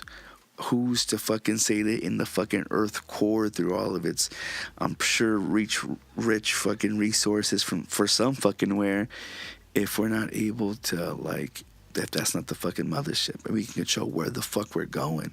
I mean, because if it's a matter of being able to easily beam, I mean, who knows if we can even install the bitch? And then I know that's, again, some out there, man, type of shit, but would you not think that we can move our world? Because, you know, I mean, just as much as we can fucking hop ship into another one that's fucking more fucking fruitful, again, that's just something out there. Again, you just, who the fuck knows? I'm going to just move on because I'm going to get lost here from what I'm trying to read. There's another theory that there's a face on Mars, and apparently back in 76, NASA Viking 1 spacecraft that took a picture of like a rock formation that looked like a face, and when the pictures were released, people started saying that ancient aliens on the red planet must have carved it out as some sort of like sculpture memorial, and that there was that definite proof that there was another intelligent creature on the universe, but instead of just a pile of rocks that cast shadows that make it look like a face, recently NASA released better quality images from 98 and 2001 that make it clear that the face on Mars is just a tick of the light. So it did not make for a very cute episode of fucking X-Files, but and it was funny too because I think I just saw a picture of Pluto, and we barely had like some pixelated fuck fuzz of a 1976 video game, and it looks so fucking vibrant. Like, you can see the red rock, you can see the water. Like, for fucking sure there has to be life that can live if there's, you know, air, but I don't know that kind of stuff. But I mean, it's just some I think as much as people want to go to the other parts of the country because it looks so beautiful to them, and sometimes I see that kind of stuff, sometimes I don't, because, you know, you have dreams of the big city, or again, just to live the perfect fucking country life. Like, when I see shit like that, pictures that just recently released, again, do your Googles, it fucking mind fucked me to, I'm like, see, now that's fucking something beautiful. That's something you definitely don't fucking see every day, unless it is something totally, once you zoom in, it literally, no, it looks just like Massachusetts. That's some fucking shit. But anyways, there's another theory that talks about Saturn's moon, Lepidus, and that it's a fucking alien Death Star, which, again, totally fucking possible, but there's little evidence to this theory. And given that giant crater on the surface, what it, I guess, looks like it's like a trench, like around the equator, and people think that it's an ancient Death Star from some kind of Star Wars stuff. But again, like I fucking said, why wouldn't you be able to control the bitch if it is fucking Earth? I mean, who's to say, you know, what kind of technology there would have been? I don't know. Another theory was saying that Saturn's hexagonal storm is actually alien technology. Now, first spotted when NASA's Voyager spacecraft flew in the planet around 1980, there was this bizarre six-sid structure, shape, or whatever the fuck, on the planet's North Pole. Now, since straight lines aren't very common in nature, there's a conspiracy theory that this is alien tech, or like a gateway to hell or some shit. Now, in reality, supposedly it's a hurricane, and scientists don't know why it looks like that, but it's definitely natural for Saturn. But again, some shit may not just be so natural to us, so that very weird in itself is just like, take that, come on now. Another theory is that every few centuries there's a zero gravity day. Now, this probably be the most fun of them all, but they're saying that in late 2014 and early 2015 there was a storm that was shared on social media that, due to a rare alignment of the planets, everyone on Earth would experience weightlessness. Now, apparently this was had been going on since the dawn of time, except there's no way that the Earth's gravity would just stop, because no one would been and become weightless for a day or so. Gravity, I don't know, like, they say that can't happen, but at the same time, if something were to fucking, like, because mind you, we're in our own fucking pool, but who's to say that or that the whatever the shit in space, whether it be the dark matter or whatever, that it doesn't have its weight as well. So I mean, you think about it, if something were just, you know, they say, oh man, if the stars align, which I always hated that, but just sometimes the stars fucking align and shit happens. Mind you, could it fuck with our weight in itself? I mean, again, I think everything has its own little pocket, so that's not possible. But I feel like in a fucking metaphorical way, some sort of shits have to go. Kind of like when you catch all green lights. Sometimes there's just, you can't stop fucking momentum. You could just transfer it. So could you imagine just kind of like playing pinball? You just tilt the fucking bitch. But anyways, there's another theory that the Tungsuka event, it was because of aliens. Now, in June of 1908, a massive explosion leveled 770 square miles of forest in Russia. And it's generally believed that this was to an outburst, or because of an outburst of asteroids, that there was no impact crater and that there were aliens. But in 2004, a scientist went to Siberia to explore the site and definitely proved the cause of the explosion. And they came back to say it was possibly extraterrestrial, but that it wouldn't offer any proof. So it's probably bogus. But then again, like, what do you do when you crash? You get the fuck out of there. It was just an accident. They're looking for you, you know? I don't know. But then again, that sounds like a fucking cop-out. So what can I say? And I'm getting mad at how? Oh, my goodness. I'm looking at myself in the mirror. I look mad at baked. But on to my next theory, nonetheless. NASA caught an alien ship refueling from the sun. Now, this is pretty badass stuff, you can't think about it, but NASA currently has a fleet of space-gazing spacecrafts that, again, keep an eye on space weather and the sun, especially for solar eruptions. Now, in 2012, a video was captured that showed what looked like a UFO tethering to the sun. I don't know if y'all ever played tetherball, but that part makes sense, right? Now, NASA, when they went on to claim that this features something called prominence, and this is where there's a cooler and a denser plasma in the outer atmosphere of the sun, and it comes off to look like a real object. Now, I'm not sure on this one, but I mean, come on now. Wouldn't that be kind of some badass shit? Like, yeah, I gotta go back to the sun to fucking fuel up. Can you imagine the fucking line, like on some Costco shit? What the fuck that would actually, like, hold? Like, you figure we'd see that more often, but I don't know. That's out there. Another theory was that there was a human object on Mars. Now, with NASA's Opportunity and Curiosity rovers regularly taking pictures on Mars, and sending them back, which shout out to Arizona, because ASU made that shit. And ASU is one of our party colleges. There's a lot of images that get sent back to us from the Red Planet, and over the years, people have claimed that they've seen things. They've seen animals, sculptures, spoons, or fucking goddamn Sasquatch. Except none of the stuff is actually there. With all the rocks, 2D photos, and unfamiliar lighting, supposedly, just so happen to, I guess, project something that we recognize. So our brains perceive them in that way, and I guess they call that pareidolia.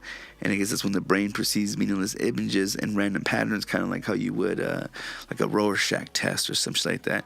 So because it looks like something, we're going to automatically click to it being that, but just because something ain't what we think that it is, don't make that it's not what it is, what it's not. I don't know. Another theory, NASA figured out how to travel faster than light, but they're just keeping it a secret. Now, for those, you know how Star Trek, how they go like fucking warp speed, and Star Wars, they go light speed. Or you might find yourselves wondering if, how soon NASA would try to figure or develop that. Because I know I fucking asked myself that. And thus far, they've created something called M drive, which has been created in a small amount of thrust, but it's also violated Newton's third law of motion. So given that it violates the laws of physics as we know them, nothing good can come from it. So they have yet to really wholeheartedly try to develop that fucking tech. But one of the creepy things that I always thought was interesting when I thought of like Star Trek and how like they'll beam you up they take, obviously, particle from particle. You would imagine strand by strand, like it's being sewn. And sometimes, like when they've cloned, there's been certain things that were missing. Kind of like how when you take a copy of something, and I take a copy of the copy, and the copy of the copy, it's going to be that little, like that defect. So you got to imagine that being able to do that to flesh is going to be, or to a human body is going to be all the same. So like in a scary way too, like why wouldn't it be possible for like some kind of parallel universe type thing to have your evil doppelganger clone? Because again, it can't be an exact copy of you. Snowflakes are hella fucking similar, but there are differences. So again, how can there be a copy of one's soul? But again, see, there's so much.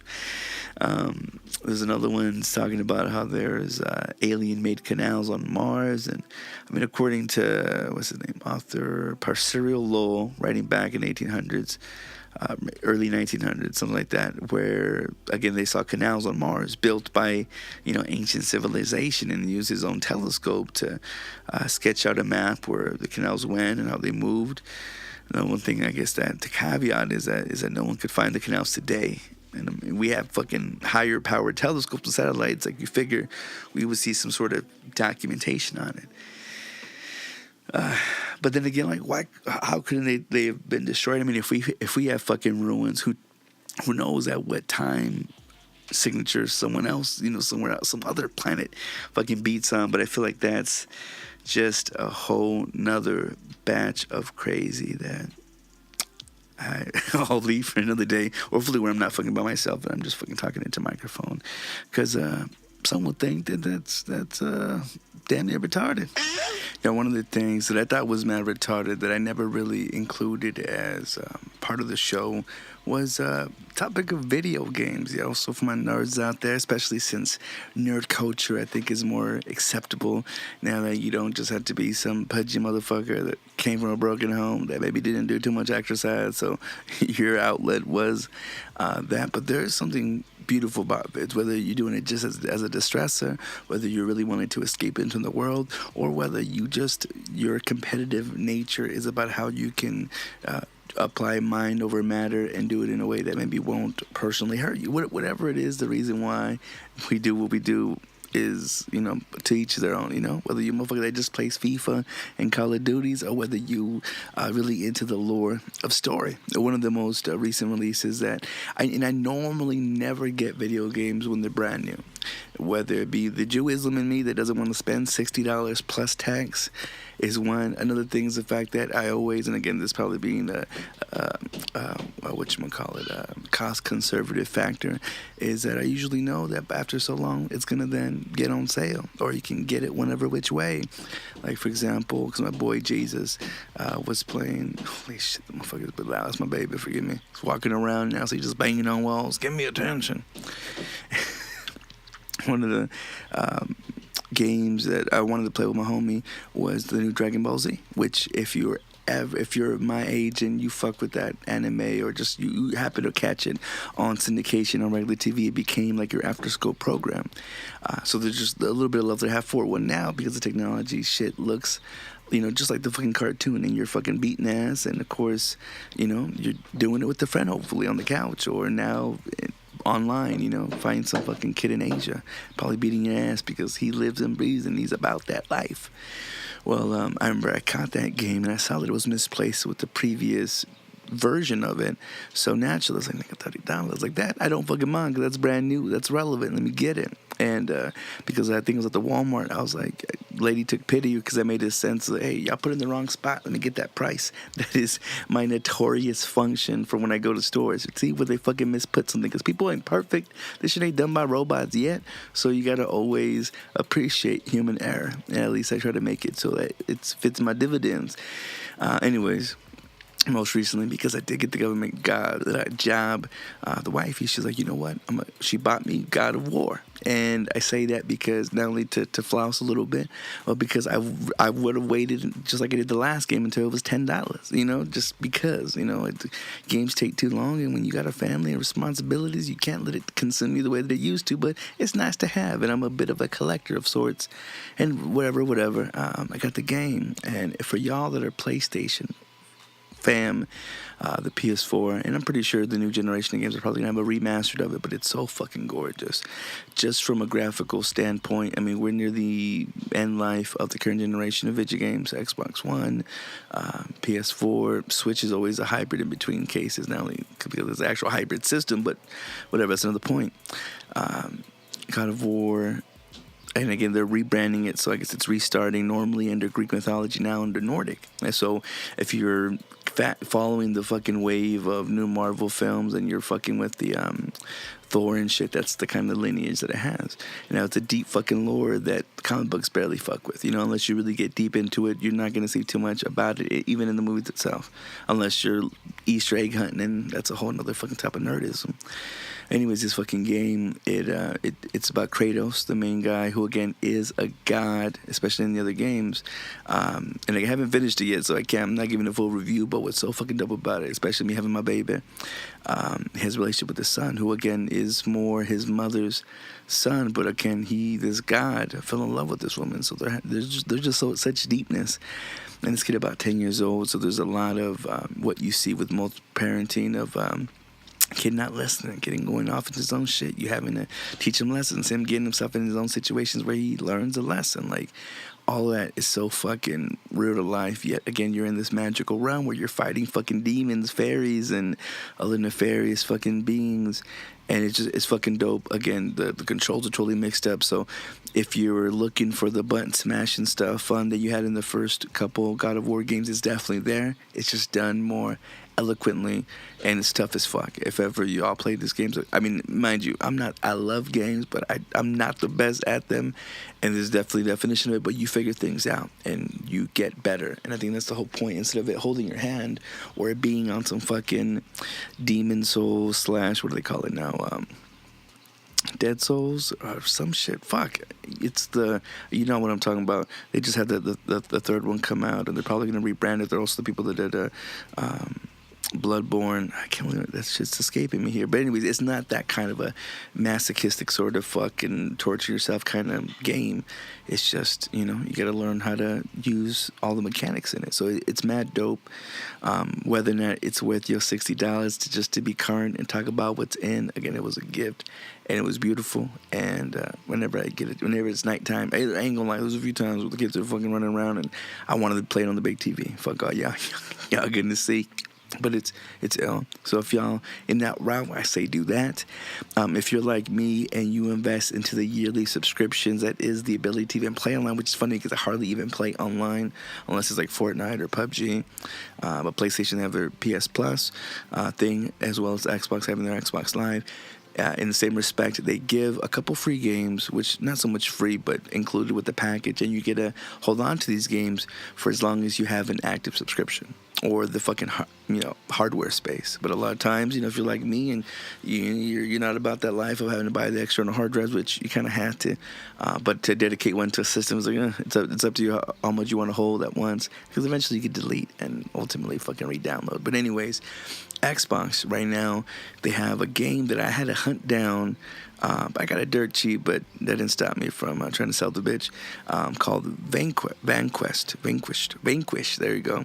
And it's a Sega game, and Sega got mad underestimated in its later years because it's not all the same team. It's mostly just a brand, but they came out with a really dope third-person shooter that came out back in the Xbox 360, PS3 days, and Xbox One being backwards compatible with a select amount of games, that was one of them. So it's definitely third-person shooter-esque robot-type shit. It's mad fucking dope. Mechanics are easy. It was made by the Platinum Games, which is the same folks who did like your Bayonettas and the original Devil May Cry. So there's a lot of cool, like, not so much where it's hack and slashy, but it's up front, up close, sort of battle. But you get to shoot. It's fun. It was tough, and I got stuck in a certain part, but I'm sure I'll come back to it again. If you have Xbox Live, it's free. So one of the dope things, or one of the shitty things actually I'll mention about Xbox and the current generation of Xbox One is when you play it backwards. Well, actually, no, every single game has to be downloaded on that bitch. So it'd be one thing if you had a library of downloaded games and then your own library of physical copies. It generally doesn't fucking matter because you need to put that disc in that bitch. You still need to have that bitch downloaded on there. Why they have that security feature, I can't comprehend or understand. I'm pretty sure there's a reason for it, but fuck them. So now knowing that I don't need a physical copy anymore, I can try to fucking, sell that bitch, which is always, I guess, my nerdy point of holding certain games that are of a certain echelon, whether they hold some person in my heart, or whether I know they can be resellable or not. That's just my way of, trying to, squeeze the lemon for as much as it can, if I can get all the blood out the rock, so to speak. So that's a dope game, and I think right now, I can't think of the other one that they have on there because it's some kind of Assassin's Creed shit that I didn't fuck with. But that's the current one, so if y'all got that shit, fuck with it. There is, for the PlayStation, I think this one got me more excited because I haven't got to play it yet. There's a game called Beyond Two Souls, and if you're a PlayStation fan, you probably saw this. It's by the same makers who did, was it called The Rain, or Fall Rain, or Heavy Rain? Heavy Rain is what it was called. Very storyline driven, so like there's not too much action, but again, if you can fuck with it for the story to be, and then interact with it just a little bit, that's probably your thing, especially if you're a fan of Ellen Page, because they use her likeness to make this little girl, which can kind of be crossword pedo in that same aspect. Actually, I want to share a fun fact with you, if I could bring this up, because I wasn't expecting to say it, but since, if you know Ellen Page and how she kind of keeps her, I don't want to say her figure, but her little girlness, which can be terrible or whatever to you, depending on how you see things. And I'm only mentioning this because now you're of age, you're 18, you can hear this dirty shit. I'm sure you've heard of dirtier. But if you're born on June 9th of 2000, so imagine you're 18 by now, or you're going to be soon, so fuck, I don't know if this is considered statutory. I'm going to just say it anyway. You'll be 69 on June 9th, 1969. So again, if you're born between June 9th of 2000, you'll be 69 on 6/9/69. I'm just throwing that out there. Anyways, you play Ellen Page. That's something to check out. Didn't get the greatest reviews, but again, any game where you're not really playing is going to get shitty, or boring quick, whatever. One game that I will recommend, though, that is part of the lineup for this month of games is Rayman. I think it's Legends, the definitive edition. And if you've been playing any of the most recent Rayman games, which, mind you, they've been around since maybe 92, 93, definitely 94, because I remember there's Rayman 94 or 96. It's been out for a minute. You play as Rayman, who, again, you're just, think of like Mario. It's a platformer where you're jumping from one thing to one thing, maybe smashing a couple shits, maybe figuring out a couple objectives, but point blank getting from point A to point B and finishing the level. And there's some things that are really dope, and I'm not sure if it's in this game or if it's the one that came before or after this. It must be the before one, because they just come out with so many revised versions. They're trying to make, again, as much money as possible. That's business. They do like really fun, they call it runner games, where you're trying to make it from point A to point B, but it's doing it to a rhythm of a song. So again, you kind of keep in rhythm. And they did a mariachi version of Eye of the Tiger, and oh my fucking god, that shit blew my mind. You could probably just Google it just to enjoy it, and if you feel like that shit looks like fun, this fucking game is a dope fucking game to get. One thing about one of my favorite systems is the Nintendo Switch. Both, again, your portable Game Boy, but at the same fucking time, something you can dock and play on your big screen. And there isn't too many new games that I can think of, again, because I'm not going to shell out $60 normally, and I went overboard trying to get the premier library, like your motherfucking Mario Karts, your fucking Mario Odyssey, your Zeldas, things of that nature. But they make really fun co-op games, because, again, naturally the system has two controllers. Combines into one full controller, but two old school ones if you wanted to take it that way. But they have, and again, just thinking in that old school kind of mentality, there's a game called Raging Justice, which is an homage and love letter to all the old, I guess you would call them beat 'em up games, where think of like Double Dragon, where you and another homie, if you wanted to, and you guys just kind of kicking ass from point A to point B. And it's dope because, again, it's keeping all those same old school mechanics. So again, you're having fun. It's not too serious, but they put it in, I think it's an Unreal Engine, so it's like it's 3D rendered, so it looks modern, and it's just fun to see them old with the new. And I feel like that's just how shit is. Like, especially right now, there's so many fucking remakes. Like, it's kind of ridiculous the shit that they were doing. Most recently, we saw, like, Jumanji. And then we're seeing all the comic book ones. I actually sat, and I wasn't going to do it, but it was a date night was due. And we're going to go see Infinity War, the new Avengers flick. And I was like, man, they're showing it every half hour, but I'm fucking sure that it's going to be sold out. Sure as shit. Went to one place, and again, it's on every half hour, but I couldn't get 2 seats together, even at the fucking nosebleed in front section. Like, it was ridiculous, which lets me know it was definitely a stag night, because the numbers were not even. And I think we decided, like, fuck it, we'll just watch Blockers, which is a very fucking funny movie in its own sense, which it's supposed to be like cock blocking, because it's about a bunch of parents who trying to stop their teenagers from having some kind of American Pie-esque sex pact, but it's with chicks, and John Cena's in it, so it's like, it's this mixture of shit. It was actually funny. And I had bought tickets for it, and then we're like, all right, well, let's go get some munchies somewhere. And then we realized, oh, look, there's another theater. Maybe we could just switch the tickets. Sure shit, we were able to, and just watch it there. But they didn't have that movie there. They actually had Avengers. They had 2 seats. We fucking watched it. It was pretty epic, but it's a fucking long movie. Like, honestly, as a fan, I'm just like, man, I should have just, even though, again, we got there without having to be there an hour early, without, so we literally just slipped on in, and I had 2 decent seats. It's such a fucking long movie.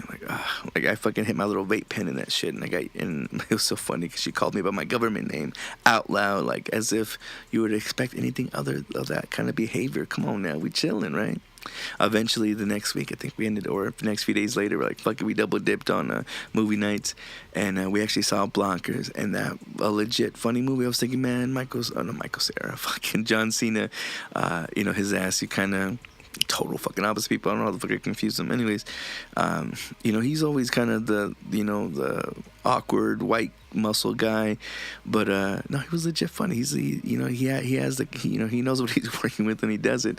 And the supporting cast is fucking dope. The cute little chicks, the little girl that of course was a dyke, was a super fucking hipster, and you follow with the characters. You look past all the cliche parts, but again, it was a good popcorn flick.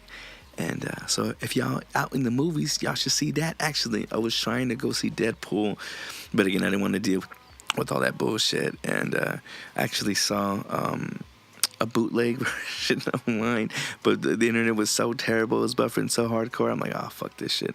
Especially because if there's going to be any CGI, you're kind of fucking yourself, because you're not going to really enjoy it. If you're going to watch something like, I don't know, what was the one with James Franco, Halfway Artist, or some bullshit where he plays Tommy, what's his name? Anyways, if y'all devil bootlegs, don't do it to yourself. Don't do that disservice to you. Fucking either you wait till that bitch is on DVD, or you go fucking fuck it and go and deal with the fucking public, which, with so much shit popping off, I mean, I can understand why you wouldn't want to be in that mix. We actually have one of those Alamo Draft House out here. I don't know, I'm not sure if it's in Phoenix or if it's in Scottsdale. It's in one of our major metro areas.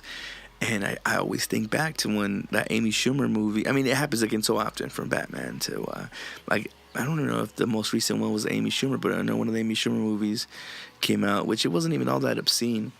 And some motherfucking white conservative dude fucking shot up a bunch of motherfuckers up. Like, you don't want to ever have to live in fear, because it has to be one of the most exhausting things. I know when 9/11 happened, people were in such like coma state almost, just letting the fucking days drag by, and you can't allow that sadness to take over you for that long. I mean, mind you, I can understand grieving. I can understand just wanting to be up in your feelings.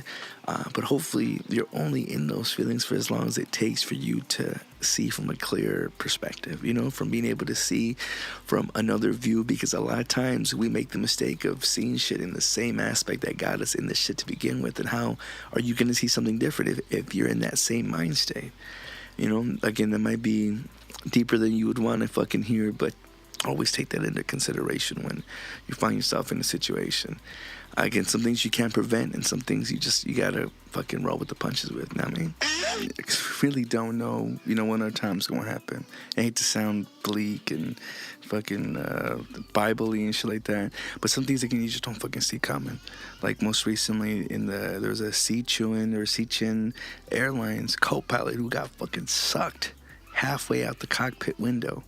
And I guess what was a seemingly routine flight from southwestern China to Tibet turned hella chaotic when a fucking windshield burst open in midair. And again, it sucked out the fucking co-pilot. So you never fucking know, when this fucking happened. And in the same essence, like, it makes you think, like, well, what would you fucking say? What could you say? What is there enough time to say? And I've done a segment already where I talked about famous last words, but my uncle was a piece of shit, and no offense to him, God forgive me, but he was in a car accident, and he was with some of my cousins who were around my age, and they were in the van or whatever. I don't know where they were going, but it's before he fucking hit. So the car crashed into some shit, whatever the fuck was going on. He looks to my cousin Gustavo, which he called him Gustavito, and he goes, Gustavito, ya lo cagamos. And that means like we're fucked, right? Where he can say fucked or cagan, I mean really literally meaning more like we shit ourselves, but in the same essence of fucking ourselves. So the fact that, I mean, I think he's still alive, but the fact that was his last fucking phrase, his last sentence out to the world before, maybe meeting up with God, I thought that was fucking hilarious. And it's poetic in a way because whatever, life, right? And so again, I wanted to relook into another list of famous last words by people who were on some poetic shit. For example, Ernest Hemingway, before he killed himself, he told his wife, "Good night, my kitten." Fucking master, my nigga.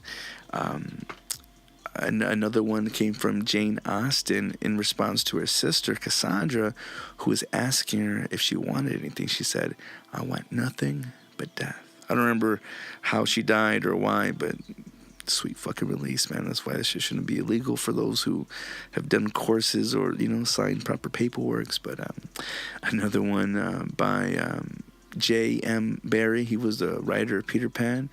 He said, "I can't sleep." And what better fucking way, right? God, the irony. The writer of Wizard of Oz, L. Frank Baum, he said, "Now I can cross the shifting sands." Nigga, Star Trek. Edgar Allan Poe, who, of course, one of the greatest poets, writer of Macabre, he said, "Lord, help my poor soul." Nigga, no, you know what I'm saying? I'm dumb. Thomas Hobbes, the English professor, said, "I am about to take my last voyage, a great leap into the dark." Did it really say that? I don't know. I want to believe these things. Alfred Jarry, a French playwright, said, "I am dying. Please bring me a toothpick." Hunter S. Thompson, famous journalist, he said, "Relax. This won't hurt." Henrik Ibsen, he's a Norwegian playwright, and he goes, "On the contrary." Anton Chekhov, a Russian playwright, says, "I haven't had champagne for a long time." Bless him. Mark Twain, of course, famous writer. He was talking to his daughter, Clara, and he says, "Goodbye if we meet." Never said it again. But Jean Cocteau, he was a French poet. I think he was even a fucking author and filmmaker. Or I think it's fucking says it right there. "Since the day of my birth, my death began its walk. It is walking towards me without hurry, because it's inevitable." Washington Irving, of course, American short story writer, and so much. I don't know so much more, but he says, I have set my pillows one more night. When will this end already?" Leo Tolstoy, Russian author. "But the peasants, how do the peasants die?" Hans Christian Andersen, a famous Danish children author, says, "Don't ask me how I am. I understand nothing more." Charles Dickinson, you know what's up. He goes, "On the ground." H.G. Wells, I guess he didn't realize that his heart attack would prove fatal, And he has all the right, but he goes, go away, I'm all right. That's one of the scariest things, too, when I was doing my training. I had to do CPI and CPR. Man, I'm wondering how many strokes I fucking had in my life. And always look at my Twitter if y'all want to read about that. Jonathan Wolfgang von Goethe, German writer, says, more light. Hopefully he saw the light. W.C. Fields, an American comedian whose mistress was named Carlotta. He goes, God damn the whole fucking world and everyone in except you, Carlotta. That was his bottom bitch. Voltaire, French writer, you know what's up, was asked by a priest to renounce Satan. And he goes, now, my good man, this is no time for making enemies. Fucking A. Dylan Thomas, a Welsh poet, said, I've had 18 straight whiskas. I think that's the record. George Bernard Shaw, an Irish playwright, said, dying is easy. Comedy, that's hard. And I'll end this one off here with Mr. James Joyce. He was an Irish writer. I imagine he was drunk. You'd have to be. Does nobody understand fucking death? And honestly, fucking how could we? How could we ever, but have what ifs, you know what I'm saying? But a famous black bitch, or not famous, a co-worker of mine, she mind state, like on the ass, she was on the toes. Anyway, she had said, if ifs were fifths, nigga, we all be drunk. So with that, I will bow out gracefully here and thank y'all so much for listening to the show. There's no more bigger dedication than to life, and hopefully that in which we have happened. And when something happens again, for you to do, may the forces and gods be with you.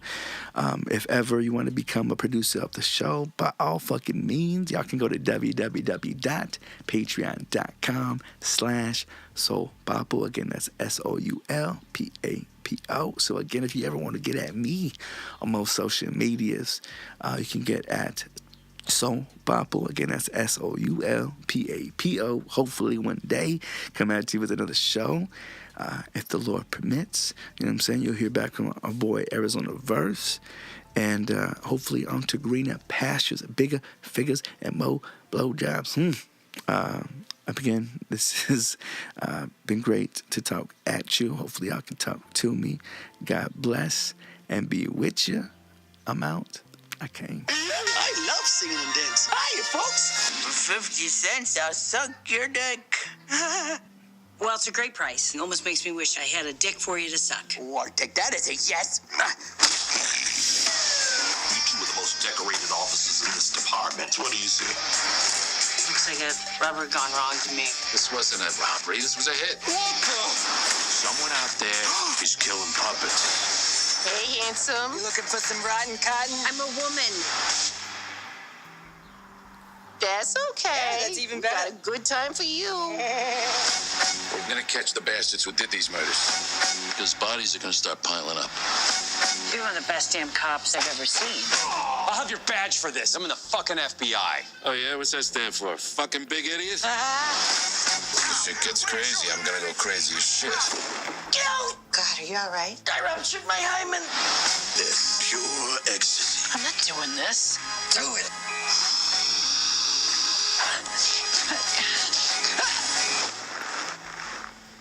Oh, sorry about your dead human friend, Phillips. That is good shit. Well, fuck me. Baby. Is Phil in? He's servicing a client. Is that what I think it is? Here I go. Here I go. Here I go. Here I go.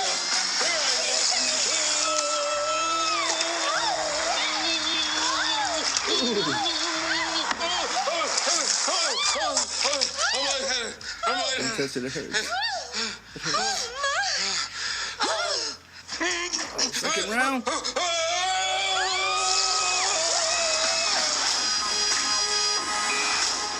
All right, now for real, I can't.